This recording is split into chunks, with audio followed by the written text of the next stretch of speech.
Bismillahirrahmanirrahim. Oke, jadi kita akan membuktikan atau akan apa ya? Kita tuh kan biasanya buat algoritma gitu ya, gitu kan ya. Tapi kelas ini adalah bukan kelas untuk membuat algoritma gitu, tapi lebih ke untuk membuktikan apakah algoritma yang ada gitu ya, yang kita punya itu benar atau tidak gitu. Oke. Nah, untuk menguji kebenaran suatu algoritma itu sebenarnya kita bisa pakai metode testing ya. Jadi masukin aja datanya yang banyak itu, masukin aja ke komputer gitu ya, yang udah ada codingannya itu algoritma yang bersangkutan, terus kan di-run aja gitu ya. Masukin aja, coba kalau saya masukin data yang ini bener nggak keluarnya, oh benar, saya masukin lagi, gitu loh ya.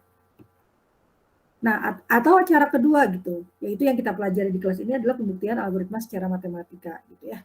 Karena kalau pembuktian dengan testing itu butuh contoh masukan yang banyak gitu ya. Termasuk yang di ambang atas atau yang itu kasus-kasus unik lah gitu ya. Jadi harus semua kasus tercover kan. Kadang-kadang kan kita bisa miss gitu ya. Nah, pada kuliah ini yang dibahas adalah pembuktian algoritma secara matematis. Kalau pakai testing mah saya yakin kan udah jago lah. Apalagi kalau yang udah semester 5, semester 7 gitu ya. Mungkin kan udah deket-deket TA tuh ya. Jadi harusnya kalau eksperimen mah harusnya udah jago lah ya, masuk lab, ngoding, nyobain data keluarnya bener atau enggak gitu ya. Nah, tapi di sini kita akan membuktikannya secara matematika gitu. Oke. Itu ya, itu pembukanya ya. Nah, pembuktian kebenaran algoritma iteratif itu ada 5 langkah umum gitu ya, yang standar. Maksudnya pasti akan dilakukan. Kalau saya kasih lihat langsung semuanya itu pasti lost gitu ya. Apa itu makhluk apa gitu ya. Cuman saya coba perhatikan satu-satu gitu ya. Lama-lama akan hafal sendiri gitu ya, step by step-nya. Yang pertama adalah analisis iterasi. Apa itu analisis iterasi? Analisis iterasi itu jadi kan gini. Ini kan judulnya adalah membuktikan kebenaran fungsi iteratif. Fungsi iteratif itu kan berarti asumsinya pasti kan dia terdiri dari banyak iterasi gitu. Jadi loop gitu kan ya. Programnya kan pasti algoritmanya loop gitu. Nah, kita harus menganalisis ini iterasinya berapa kali sih gitu satu persatu. Kita harus menganalisis iterasi pertama bener nggak, iterasi kedua bener nggak, iterasi ketiga bener nggak, terus sampai iterasinya habis gitu. Gitu. Biasanya kalau dia nested, ya berarti kita harus ngeceknya dari inner loop gitu. Oke, satu itu dulu. Sebentar, azan.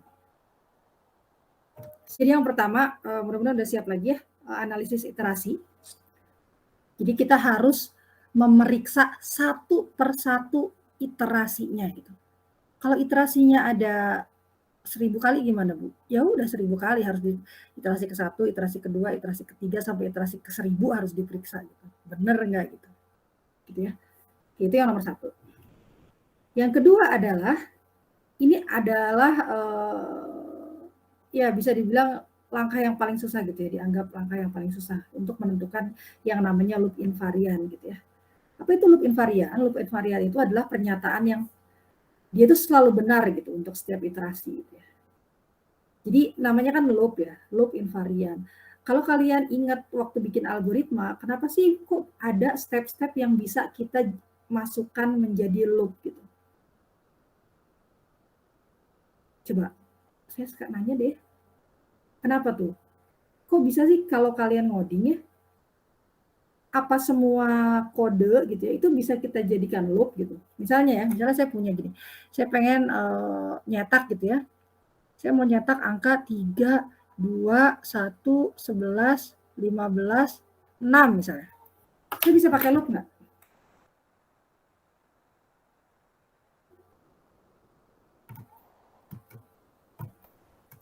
Ada mahasiswanya kayaknya.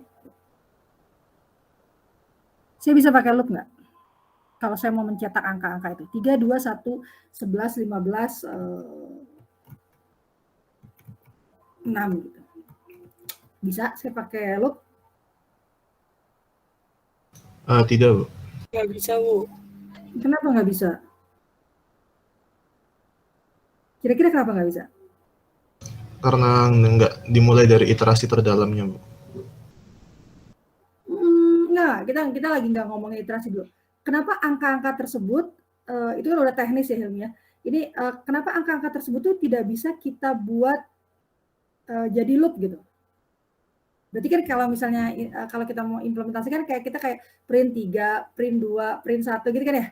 Print 11, print 15, terus print 6 gitu. Bisa nggak kira-kira saya printnya udah ngomongnya sekali aja gitu ya.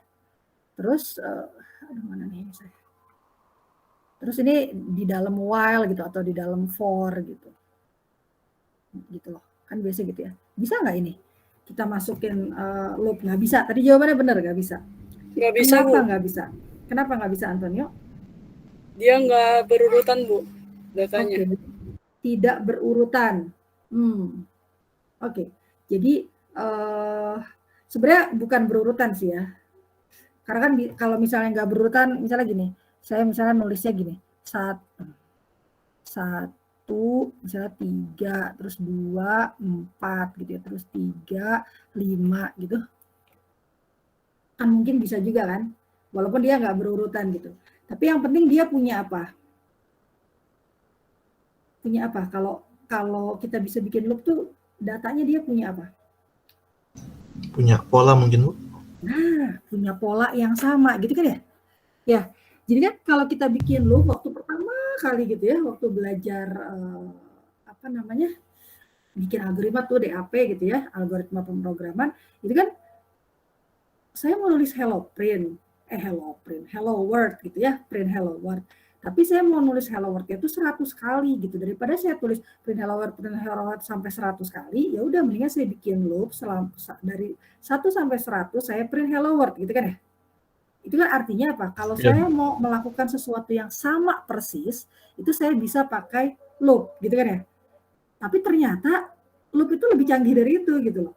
Bukan hanya mencetak sesuatu yang sama, bukan hanya melakukan hal yang sama persis, tapi yang penting polanya sama gitu.